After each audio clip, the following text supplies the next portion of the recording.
Жашыраак кезде апама болушуп, атама кол көтөрүп койгом дейт. Азыр жашоом бардык жактан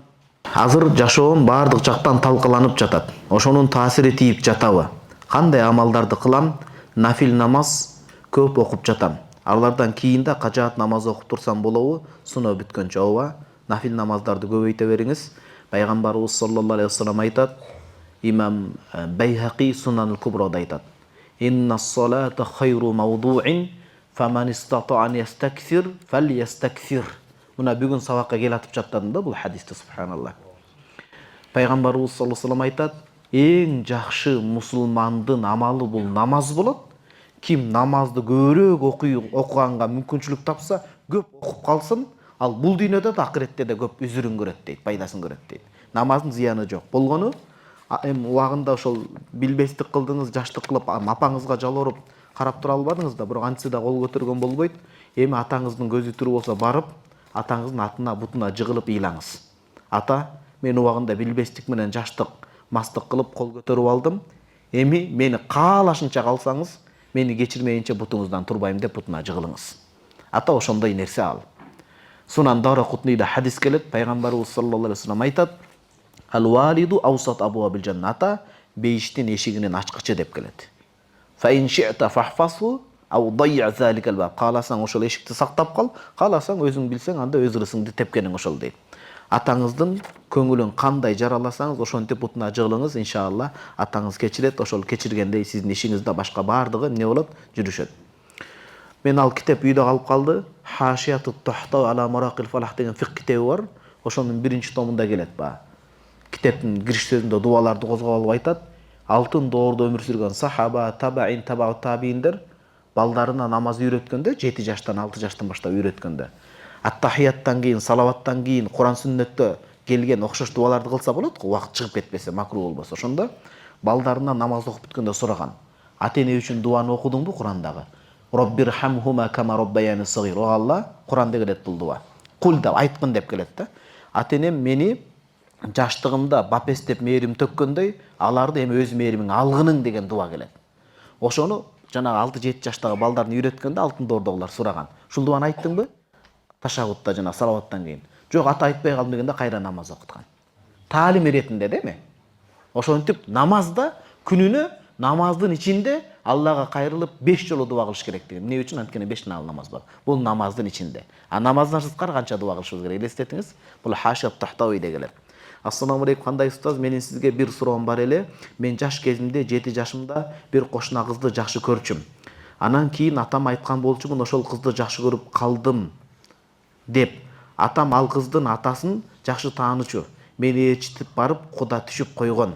Ал кыздан талак сурашым керек болуп калабы, же кандай кылышым керек дейт. Жок, ал кыздан талак сурабайсыз сиз. Талакты эркек берет. Сиз бир аз сабыр күтүп көрүңүз. Кудалашып коюптур да тенеси. Сиз сабыр күтүңүз, балким ал кыз мындай жакшы кыз болуп жетилген. Анан көз көргөндө көз кулпуруп, жүрөктөр тыз этип кеткен болсо, бул ошол белги. Анда Кудай Таалам ошол ата-энеңиздердин сөзүн жерге таштабай үйлөнгөнүңүздөр дурус болот. Анан ар кандай себеп боло турган болсо, кудалаштырып, нике кыйбай эле кудалаштырып койсо, анда талак бериштин деле кажети жок. Ата-энелер жаш кезде сиздердин атыңыздарда нике кыйып койсо, анда сиз эр жеткенден кийин анда талагын беришиңиз керек, жашабайм десе. Бирок азыр шашпай туруңуз. Германияга иштегени кетип жатам. Бара турган шаарым анча деле чоң эмес. Адал эт азыктарын саткан дүкөндөр болбой калат деп коркуп жатам. Тамак чагы кандай болот? 100% адал тамак жешке милдеттүүмүнбү? Ооба. Иттакилла хайсма кунт, кайсы жерде болсо да Кудай Тааладан корк деген бар. Бул эреже мусулман үчүн баардык жерде келет. Куранда ва тазавваду, азык-зат камдагыл акыретке, файна хайраз зати тaqwa, эң чоң азык-зат бул такыбачылык деп келет. Такыбачылыктын эшиги адал тамак болот. Сиз кыжаалат болбоңуз, мага жолугуңуз. Германияда Мухаммад Сабыр деген жакшы бир досторубуз бар. Канат Байке, Мухаммад Сабыр деген досторубуз бар. Былтыр умрадан тааныштык. Булар Германияда жүрүп, биз Кыргызстанда кыла албаган такыбачылыкты аткарышат экен ал жерде.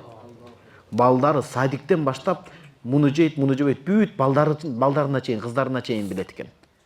Бала бакчадан баштап. Анан кээ бирлер ба молдокелер балдарын чүнчүтүп салды дебесин. Ал ар бир ата-эне балдарын жакшы тарбиялаганга милдеттүү, туурабы? Ал ошондой зыян келтирбесин деген эле сөз. Анан баланы чектебеш керек деп пепси кола, чипси берип, тиши да кетип атат, жаш балдар жанагындай ооруп атат, бөйрөгү да талкаланып атат бүгүнкү күндө. Ошон үчүн туура түшүнүш керек. Молдокелер эч кимди чектеп аткан жери жок. Туура жакшылыкты каалап атат, ден соолугун. Ошол адамдардын номерин берейин, байланышып туруңуз. Анан экинчиден туугандар, сизге заманбап мисал менен түшүндүрөйүн. Быйыл Евро 2024 футбол Германияда өттү. Германияда өткөнү менен келген күйөрмандарды көрүп, Түркия делемби деген ой калып калды да көбүндө. Анткени ошол жерде айтайын деген түрк туугандар көп аябай. Сиз турган жерде деле шаарчада түрк туугандар болушу мүмкүн. Алар мусулманчылыкты бекем кармайт, балким ошолордун эттерин башкасын эметесиз. Кандай болсо да сиз сабактан чыкканда жолугушуңуз, иншалла мен жанагы Германиядагы досубуздун номерин берейин сизге. Издесе болот. Такташ керек ошону. Апам 5 убак намаз окуйт. Атам адамгерчиликтүү, ак көңүл, дүйнөнү көздөбөгөн киши, бирок динден алыс, көп ичет дейт. Жамаат менен атама дуа кылып коюңуздарчы дейт. Ичкени жаман экен, бирок жана ак көңүл адам көп ичип кетет өзү. Кыя албайт да. Кыя албайт. Ошон үчүн көбүрлөр айтаттыр, ак көңүлдүн орусча котормосу дигиндей депчи. Ак көңүл адам көп ичип кетет. Эмнеге? Эми көңүлчөк болот да, эми коем токтотоюн деп балдарын ойлоп турса, дигелсе көңүлүн кыя албай ичип кете берет да. Жок, ошондой учурларда көңүлчөктү жыйыштырыш керек. Бул болбой калат. Чындап эле ал учурда жаман маани болуп калат. Атаңыз жакшы киши экен, умрага бир жөнөтүңүз.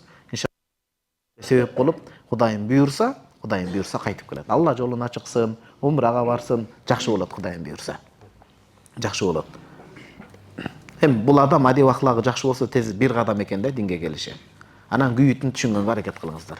Ассаламу алейкум рахматуллахи ва баракатух. Устаз, кандай ден соолуктарыңыз жакшыбы? Мен 20 жашка чыктым. Менин жүрөгүмдү дайыма сана коштойт дейт. Өзүмдү таппай келем. Ата-энеме эчтеке кыла элекмин. Аларды Меккеге алып барып ак сүтүн актагым келет. Бир тууганым, сиз 20 жашта экенсиз. Уруксат бериңиз, эми сурооңуз толук окуй электе жооп берген туура эмес, негизи адепсиздик. Сиз өзүңүздү антип кыйнабаңыз.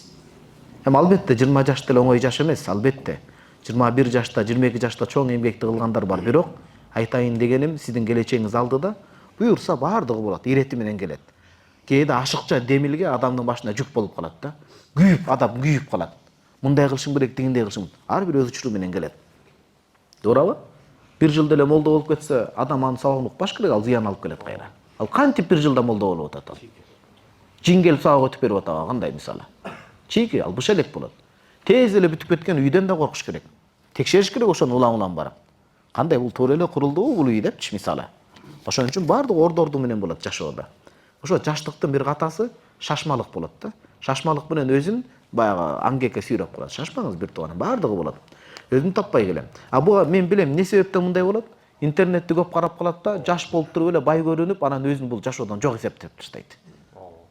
Ошон үчүн бүгүнкү күндө интернеттин пайдасынан зыяны көп болду да. Жалган, жасакерленген байлар көпчүлүктүн акысына кыяматта жооп берет ушулар. Байлыгың барбы? Көз тиет, сөз тиет. Бирөөнүн жашоосун кыйналба, Кудай бериптир сага. Пайда кылса кыл, бирок мактанба. Сени көрүп башка балдар жашоодон орун таппай калыш коркунучу бар да. Андай эмес. Андай эмес тууган. Ошону көрүп сиз кыжалат болуп атасыз да. Аларды Меккеге алып барып ак сүтүн актагым келет. Бирок мен өзүм студент болгонума байланыштуу көп нерсемди ата-энеме жасай албай калам. Сиздин ата-энеңизге көрсөткөн жакшы көмөгүңүз окууну кызыл менен бүтүш азыр. Окууну мыкты бүтүп тажрыйба топтоңуз, аста-секин келет. Аста-секин келет өзү. Ар бир өзү келет. Үйдүн улуу баласы болгон башкача сезим. Инилерим мага ишенүү менен карашат. Үйгө атамдын акчасы жетишпегендиктен үйдөн көп акча сурабайм.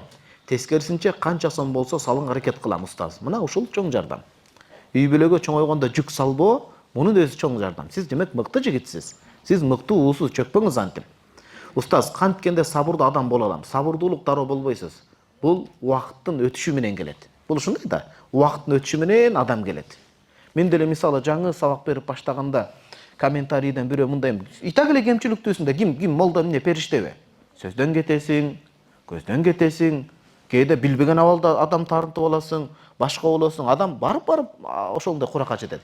Бул дагы эч нерсе эмес. Кудайым өмүр берсин, өмүр берип адаштырбаса, 60-та калысты көрөсүз да молдону. Аксакалым итип сулап коюп анан шашпай мындай сүйкүмдүү болуп каласың да. Ага чейин не деген сезимдер менен күрөшөсүң? Молдо нафи жок, молдодо көбүрөөк шайтан келип азгырат кайра. Билесизби ошону? Молдого күчтүү шайтан келет. Ол жөнөкөй рядовой сержант келбейт ага. Кудай сактасын. Анан ошондой эле кеп да. Анан ошол башында аябай кызарып, татарып, сөзгө тара албай, уктай албай түнү. Өзүндү кыжаалат кылган бир отолго келген келинчегимди ойготуп алып түндө карачы мону депчи. Чын баштан өткөндү айтып атам. Аны да кыжаалат кылып бара ооба инсан кемчиликтүүбүз. Арасында сын пикирдин туурасын кабыл алыш керек. Анан баардыгын эле көрө албастык жок, эл өзүндө эле жок деп жыйыштырып да коюп, элдин арасында Кудай туура сөздү сүйлөткөнү бар. Анан жөн эле уйкусурап зеригип отуруп жазып койгондор деле бар. Туурабы? Чын да. Аны менен комментарийге чыгып уруша берсең эмнен калат анан сен? О, билбейсиң да, көбүрөөк фейк аккаунт менен жөн эле кирип алышы мүмкүн да. Анан бара жок, ооба биз кемчиликтүүбүз. Ал нерсе жеңил болуп баратат да барган сайын. Биз кемчиликтүүбүз сын пикир. Ушул сын пикирден да жакшы нерсени алыш керек, өсүш керек, дагы көп окуш керек деген маселени аласың да. Ошондой сабырлуу ошентип бара келет бир тууганым.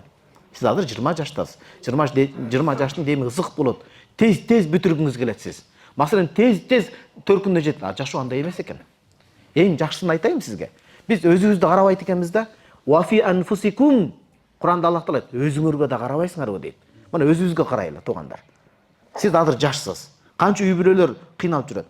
Адам могу бир жери тилинип жара болгондо, жара кезинде эч качан бүтүрө албайсыз аны.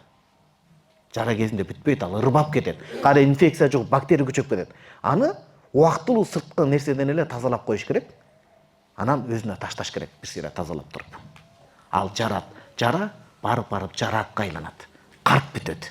Карт бүтүп барып жок болот. Анан карттанган кезде алып салсаңыз зыяны тийбейт. Бул бизге өтө маанилүү. Денебизден Аллах бизге сабак үйрөткөн да. Үй бүлө жанагындай бурчка такалганда, кыйналган чечимде жана негизги сырттагы нерселерди тазалап коюш керек, кийин өкүнө турган сөздү айтпаш керек. Андан кийин бир аз убакытка коюш керек. Бир аз өзүн басыш керек, демин суутуш керек. Анан жара барып карт бүтөт ага. Карт бүтөт, жаңы дене өсүп чыгат.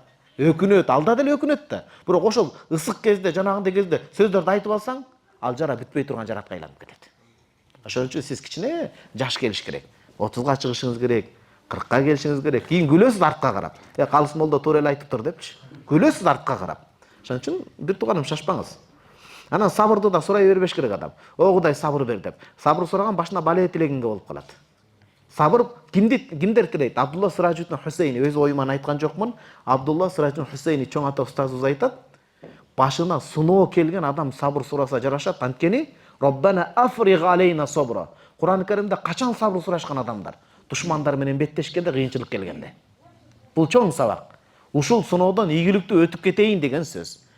Жашоо жай баракат жакшы таризде кетип атса, ошо Абдулла Сыражуддин устазыбыздын дуасы бар, пайгамбарлардын дуасы бул. Аллахумма акримна бидун риптина. Кудай оор сыноо бербестен жакшылык бергин деп сураныш керек ал учурда. Көтөрө албай калышыңыз мүмкүн да сыноодон.